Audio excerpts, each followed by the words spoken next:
A gente vai conversar agora com a nossa Rita Mundim, nossa economista, comentarista aqui do Hora H, que vinha tratando dessa expectativa para a taxa de juros. Rita, boa noite, bem-vinda ao Hora H. E aí, o Banco Central não se viu, acabou acatando, de alguma forma, o mesmo diagnóstico do mercado financeiro, mas sinalizou que quer baixar a taxa de juros, mas não conseguiu ainda engatar numa velocidade, num ritmo maior.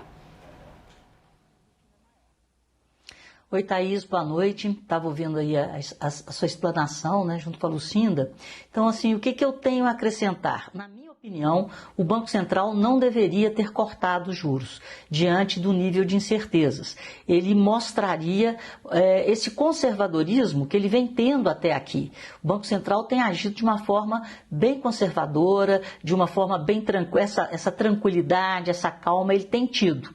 Mas, ao contrário dos Estados Unidos, então vamos traçar esse paralelo. Assim como o Banco Central americano, através do FONC, enviou o sinal da preocupação de que a inflação por lá está seguindo uma trajetória de alta, o Banco Central daqui, através do Copom, quis enviar a mensagem de que por aqui, se não fosse o problema externo, nós estávamos numa toada de inflação em queda. E isso mostra que a elevação dos juros, o nível de juros que foi atingido durante esse tempo todo em que permaneceu nos 15%, estava conseguindo ancorar as expectativas inflacionárias. E quando ele coloca, né, o terceiro trimestre do ano que vem, que é o horizonte relevante que ele trabalha, com a projeção de 3,3%, a gente vê uma inflação muito próxima da meta, que é 3%. E não uma inflação como a gente estava vendo aqui há cerca de um mês atrás, mais próxima do teto da meta do que na busca da meta, que é 3%. Portanto, o Banco Central daqui, assim como o americano, quis enviar o sinal de que a política monetária tem surtido efeito. E se não fosse esse problema externo, nós poderíamos ter tido até um corte maior. Deixou claro que será dependente dos dados que vão vir pela frente, então manteve a cautela. Então eu vou dar um crédito, porque se não fosse esse crédito que o Banco Central tem tido pela sua postura até aqui, pelo seu zelo com o poder aquisitivo do brasileiro, eu acharia que poderia ter um viés político nessa decisão. Mas foi uma decisão unânime de um Banco Central que vem se comportando de uma maneira muito firme na condução da política monetária.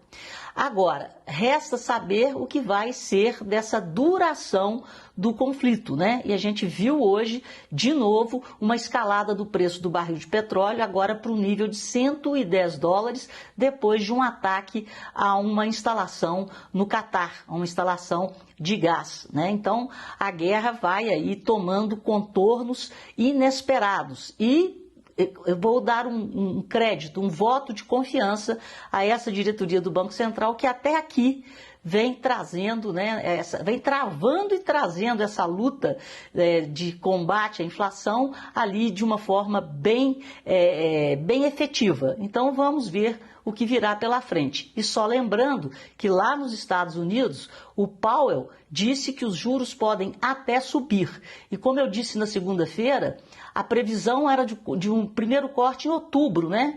Agora o mercado está dividido entre dezembro e março, lá nos Estados Unidos, o que coloca também uma certa pilha no Banco Central daqui.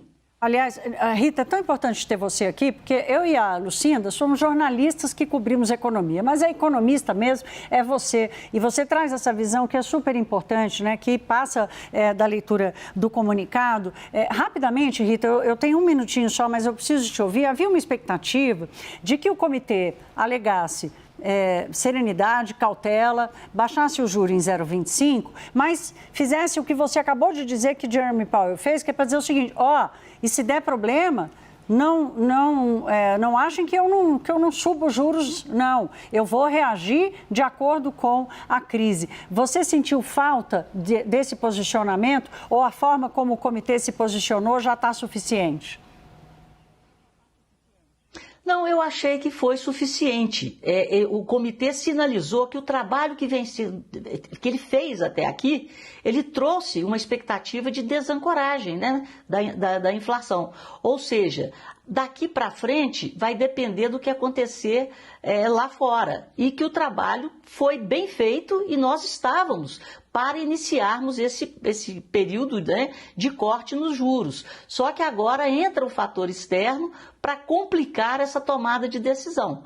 Mas acredito, como eu disse, no bom trabalho que vem sendo conduzido pelo Banco Central. Vou dar o meu voto de confiança.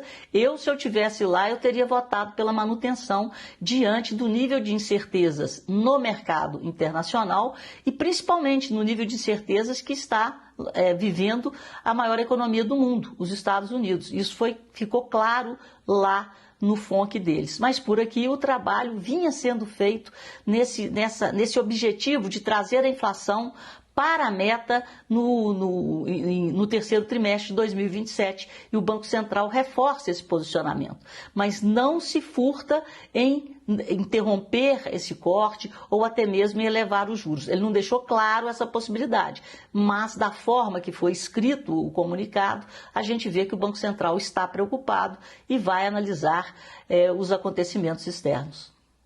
E o voto ter sido unânime, importantíssimo, lembrando que tem 2 cadeiras vagas no Comitê de Política Monetária e essa unanimidade era muito importante para manter o Banco Central coeso nesse recado que Rita destaca aqui. Rita, muito obrigada, uma boa noite para você.